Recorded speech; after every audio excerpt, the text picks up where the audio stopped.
Welcome back to That 90s Pod, you guys. Back again with another deep dive. And this time, we're going all the way back to the early 90s. A song that is basically like the theme song of the early 90s, Ice Baby by Vanilla Ice. It really is. You know what I'm saying? It's inescapable. Yeah. If you were alive in the 90s, I mean, you definitely heard this song. And, even if you weren't alive, then you've probably heard it too. Oh, for sure. For sure. It's everywhere. So we're going to dive deep on Ice Baby, talk about its origins, its impact, the controversy surrounding it, all that good stuff. But before we get into all that, though, I just want to remind you guys, if you're enjoying these deep dives into 90s culture, make sure to hit that subscribe button and tell your friends to tune in too. Yes, please do. All right, so Ice Baby. Now, this song, it didn't just come out of nowhere. It landed right smack dab in the middle of a really interesting time for hip-hop. Absolutely. This is right at a turning point. For hip-hop, I mean, if you can imagine, it's 1990. Hip-hop is still seen as this, underground genre. Yeah, almost this, rebellious kind of thing. Oh, yeah, definitely. Yeah. And you have artists like Run DMC, LL Cool J, Public Enemy. They're starting to gain some traction. Right, they're starting to, bubble up a little bit. Exactly, but they haven't quite, broken through to that mainstream level yet, you know? Yeah. And then all of a sudden, boom, Ice Baby hits the airwaves. Yeah, it just explodes. It explodes and, blows up the charts. And I think the craziest thing is it becomes the first hip-hop single ever to hit #1 on the Billboard Hot 100. That's a huge deal. This is a landmark moment. I mean, that really changes the game. I mean, think about it. This song proved that hip-hop could have this huge commercial appeal, something that a lot of folks in the music industry hadn't quite wrapped their heads around yet. Right. They're still kind of sleeping on it, Yeah, they're like, hip-hop, what's that? Yeah, exactly. But then Ice Baby comes along, Yeah. and they're like, oh, wait, there's money to be made here. Okay, wait. I got to interrupt you right there, because we can't talk about Ice Baby without talking about that bass line. Oh, that bass line. I mean, come on, it's iconic. Even today, you hear those first few notes, and it's like, boom, you're instantly transported back to 1990. I'm going to play a little snippet of it right now just to refresh your memory. All right, let's hear it. Come on. You're tapping your foot right now. I'm right there with you. But wasn't there a little bit of a controversy around that bass line? Oh, you're right, on the money. That bass line wasn't exactly original. It was actually sampled almost note for note from Queen and David Bowie's Under Pressure. Oh, really? Yeah, and that's where the real drama starts. Vanilla Ice initially denied sampling the track, but come on, let's be real. Similarities are pretty undeniable. There's a little bit of Under Pressure comparison. Wow. Yeah, I can definitely hear that. Right. Yeah, you can't really deny it when you hear them back to back. No. So how did Queen and Bowie react to this whole thing? Well, it ended up in a legal battle, of course. I mean, who wouldn't? Right. They're like, hey, that's our song. Yeah, that's my bass line. Exactly. So eventually a settlement was reached. Vanilla Ice agreed to give Queen and Bowie songwriting credits and pay royalties. It really makes you think about the whole issue of sampling in music, doesn't it? Totally. Yeah, it's like, where do you draw the line? Right, exactly. How much is too much? How much is inspiration versus straight up copying? Right. And when does it become a legal issue? It's a blurry line for sure. For sure it is. And it brings up another interesting question for me. You have the song Ice Baby, right? It explodes in popularity. It introduces hip-hop to this huge new audience. But then there's this whole controversy around the sample. It's like this double-edged sword, Absolutely. On one hand, it's like this huge win for hip-hop. Right. But on the other hand, some people are questioning its originality, its authenticity. So how did the hip-hop community itself react to Vanilla Ice's sudden rise to fame? Did they welcome him with open arms, or was there some pushback?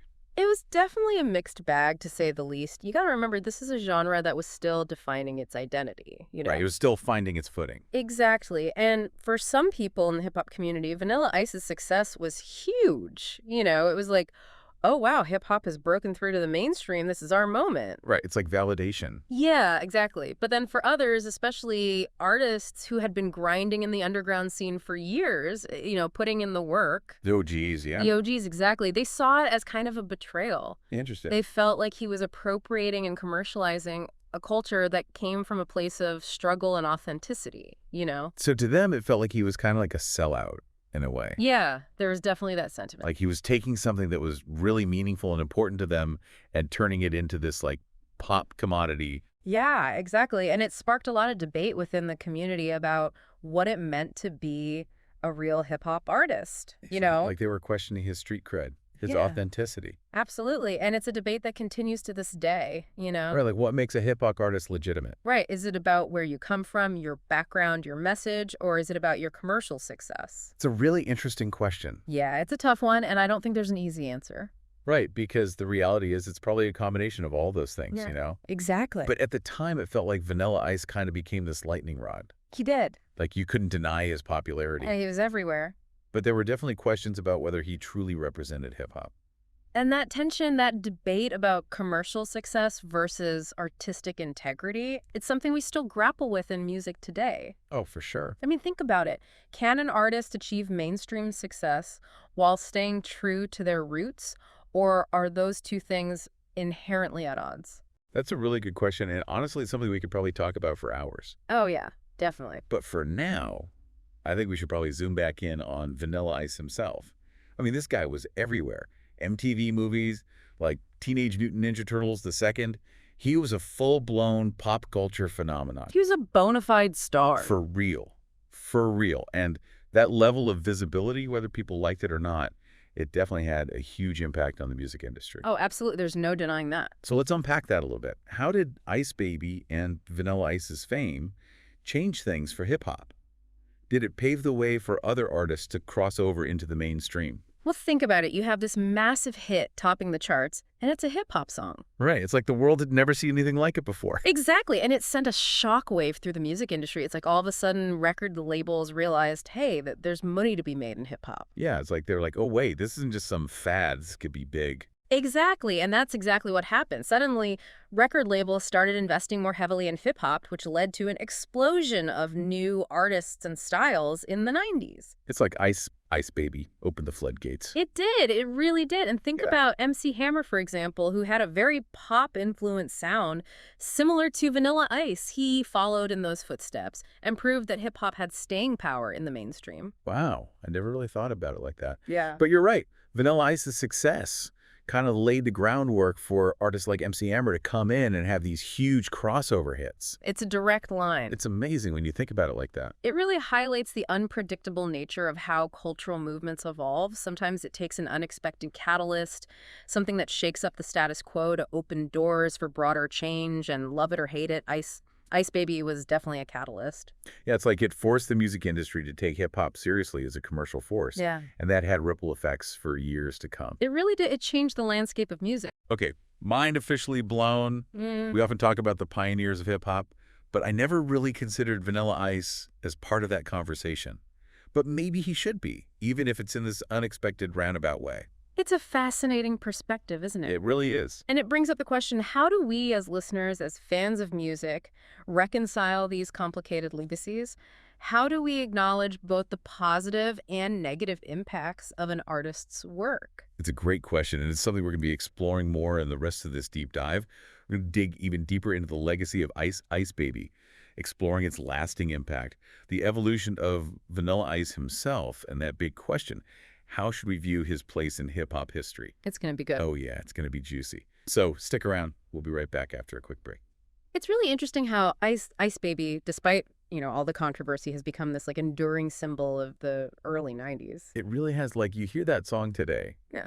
And it's like you said, like a time capsule. You're instantly transported back. Yeah, total time machine. The fashion, the dance moves, those cheesy music videos, it's all right there. It's crazy. And it's not even just, the nostalgia factor. Ice Baby has popped up everywhere over the years. It's in movies, commercials. I bet you've even heard it sampled in newer songs. It's wild. For sure. For sure. It's like it just keeps finding new life. It's crazy. That's the sign of a truly impactful track, I think. Totally. Yeah, it transcends its original context and keeps finding new ways to resonate with audiences. Right. It's really cool. Like a cultural chameleon in a way. Speaking of chameleons, what about Vanilla Ice himself? I mean, he went through quite the transformation after that initial wave of fame, didn't he? He did. He really did. I mean, he faced a lot of criticism, like we talked about, from the hip-hop community. Yeah, they were pretty harsh on him. And you can't really blame him for wanting to prove that he was, more than just a one-hit wonder. There was a period where he really tried to distance himself from the Ice Baby persona and embrace a more hardcore, gritty rap style. Yeah, like he was trying to shed that pop star image and be taken seriously as an artist. Exactly. He wanted to show that he had skills, that he wasn't just a manufactured pop product. It must have been tough, though, to navigate that backlash, especially considering how young he was at the time. Oh, absolutely. Imagine being thrust into the spotlight, achieving this like massive level of success, and then having to deal with that kind of scrutiny and negativity. Yeah, it's got to be a lot for anyone to handle, let alone someone who's like barely out of their teens.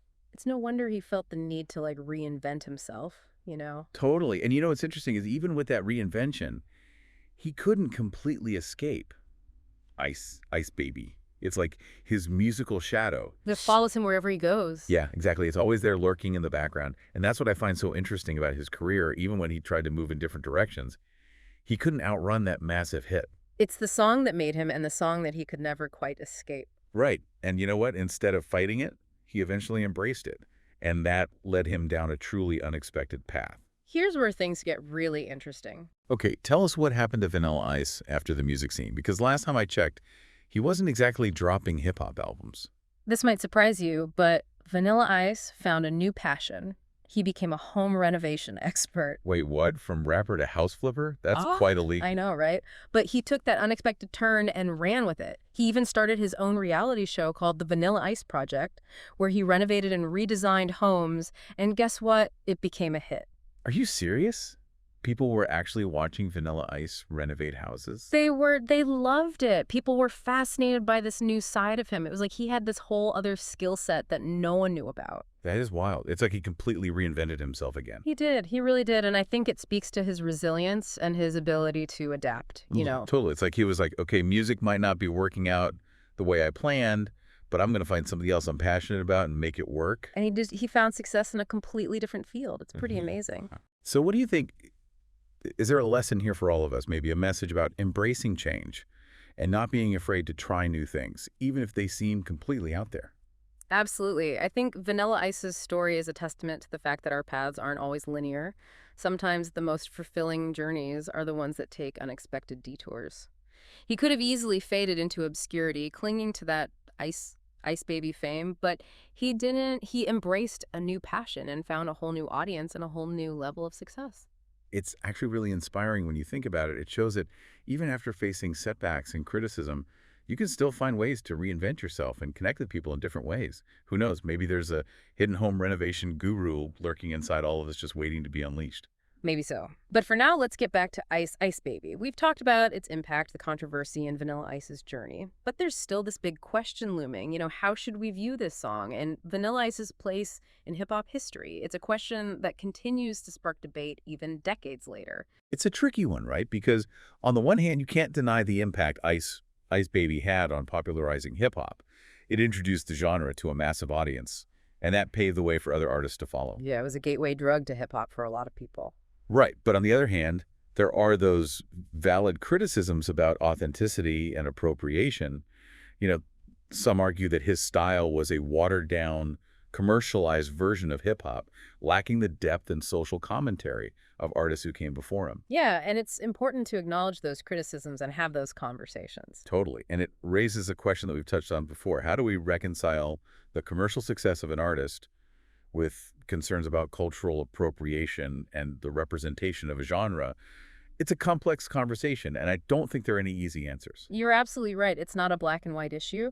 It's about acknowledging the nuances, the complexities, and engaging in thoughtful discussions about the impact of music and culture and how those things intersect. Right. It's about looking at the full picture, not just the surface level.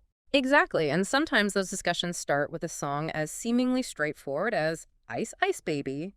Who knew that a catchy bass line and a few verses could lead to such profound questions? It's amazing how something that seems so simple can actually be so complex when you start to peel back the layers.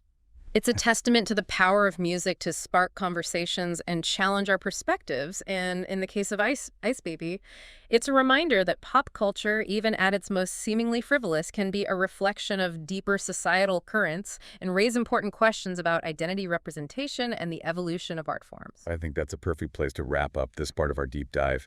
We've covered a lot of ground, but there's still so much more to explore. Yeah. Okay, so we're back, and I think it's time to tackle the big question. How should we view Vanilla Ice's place in hip-hop history? Is he a pioneer, a pretender, Or, like you said before, somewhere in between? It's the question, isn't it? And it's one that people have been going back and forth on for years and years. Yeah, and like you were saying before, I don't think there's a simple answer. No, I don't think so either. History's not always neat and tidy, is it? Not at all. It's messy, it's full of contradictions, and honestly, I think the most interesting figures are the ones who can't be easily categorized, you know? For sure, the ones who make you think. Yeah, exactly. Yeah. So where does Vanilla Ice fit into all of this? Well, on the one hand, you just can't deny the impact that he had on bringing hip-hop to a much wider audience. Ice Baby was a global phenomenon. It really was. And it introduced the genre to so many people who may have never even listened to hip-hop otherwise, and that opened doors for a lot of other artists and helped to change the way that the music industry viewed hip-hop. So that's a pretty big deal, right? Like, you can't just write that off. No, absolutely not. It's a huge contribution. Yeah. But at the same time, we have to acknowledge the criticisms about his authenticity and the fact that his style was very much influenced by pop music.